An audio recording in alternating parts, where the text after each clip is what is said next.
Welcome back F11 members to part 2 of the fundamentals of post-production video tutorials for issue 30, July 2014. We're still in the woods at Balmoral, and in part 1 I looked at how we processed one image utilizing a bit of negative clarity to introduce a bit of softness to the background, a bit of diffusion.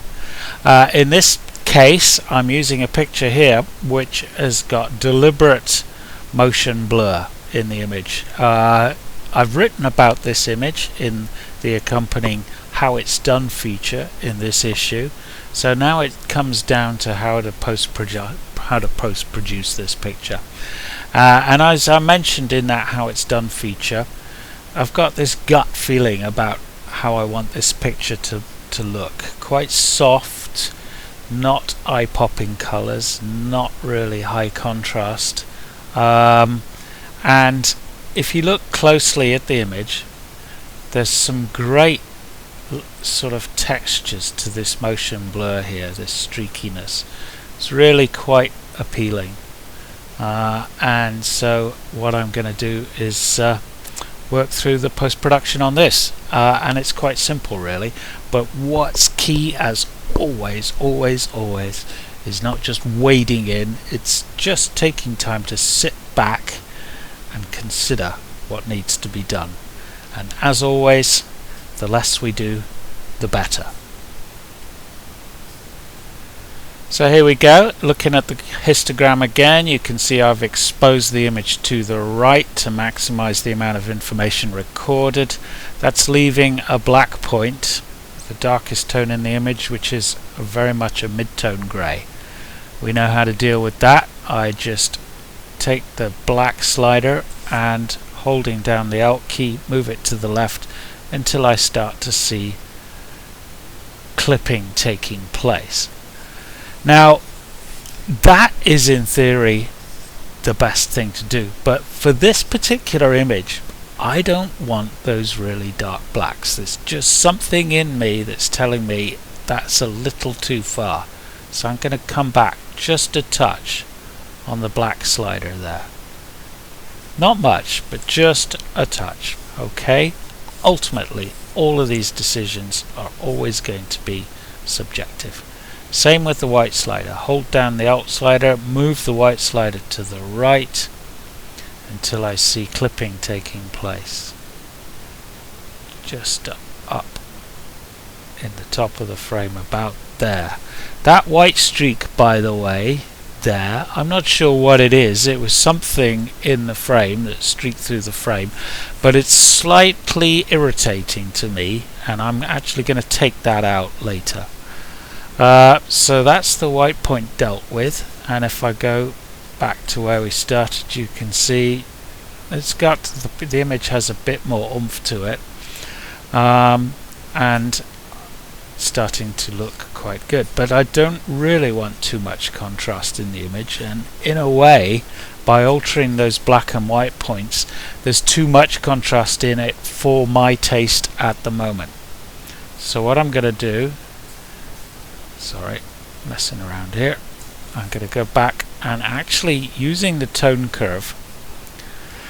You can see normally we're virtually always using a S shape to the tone curve to put contrast into a picture. Very occasionally I take contrast out with an inverted S, and that's what I'm going to do here. Something just about that.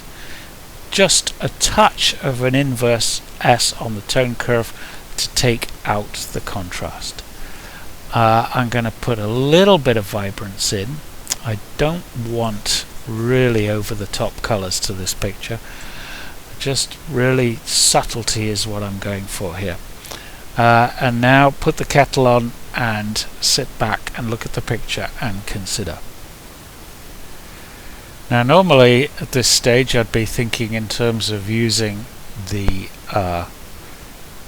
putting the sharpening in, but with this image, because there's nothing sharp in the frame to start with, it's all just blur. There is no point in adding sharpening. We don't sharpen detail that isn't there. So no sharpening. And if I come down here and take off the sharpening that Lightroom has set as a default, that's there, and come back now and just consider where I am with this picture. Now you remember in part 1 I actually used negative clarity to introduce a bit of diffusion to the image, and that's an intriguing prospect to be used here. And if I use the clarity slider now, you can see it really starts to get quite interesting with it putting all that negative clarity in. Something though just sends warning bells. It's starting to just look a bit too contrived. I'm not sure about that. Before I do that, I just want to zoom in and just analyze what I'm looking at here, because I'm envisaging this picture printed as on the wall, quite large, and what I particularly like is these streaky lines here, these wonderful tones and textures here in the image. Now if I start using the clarity slider, it softens them off. We start losing the definition between those streaky lines. So I'm not going to do it. As with always in post-production, I believe the less you do, the better. So I zoom back out, and at this point I'll go back to considering how we started and finished. Left untouched, straight out the camera. Right is the processed image so far. Not a huge amount of change, subtle changes as always. Okay, I'm now ready to export this picture. So let's go Library, Export, and I'll be opening it in Photoshop to do what I need to, which is not much.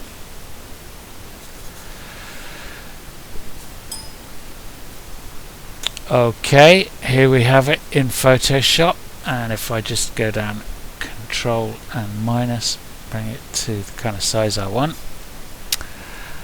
And what I need to do really is, aesthetically the image is all there. I don't need to do anything. All I need to do is take out this white streak here, which I find slightly irritating.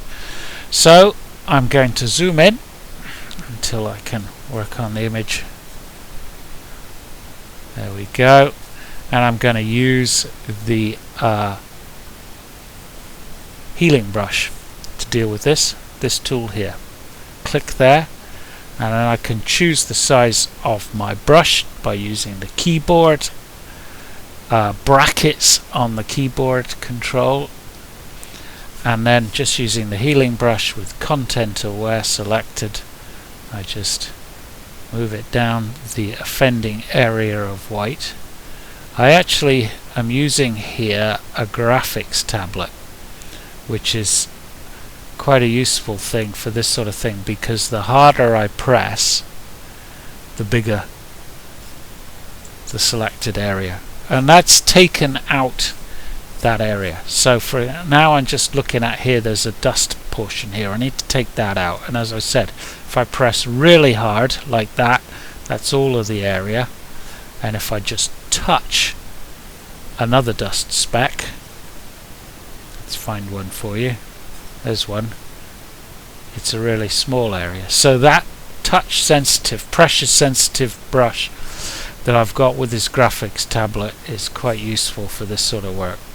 This is the sort of thing that Wendy normally does, the dust busting, and because I shot this image at minimum aperture f32, it's going to show every little bit of last night's curry that's still on the sensor. So this image will need some fairly careful dust busting. It's a time-consuming job, but one that's got to be done. And just there's another one there, another one there. I do find I don't need to clean my sensor as much as I used to, particularly now they've got these self-cleaning sensors. But Wendy will soon let me know when I do need to do it again. And I just work around the image area now, taking out these little imperfections. And to quote Valerie Singleton and Blue Peter. Here's one I made earlier. So that's that picture done, dust busted. Pretty simple post-production on this image, but I think it's worked. And what is particularly appealing is, as I said, these lovely tones down here in this part of the image, the streaks through the frame. Not normally my type of thing, this kind of picture, but there's a time and a place for everything. Okay, so that's that for this month's Fundamentals of Post-Production video tutorials.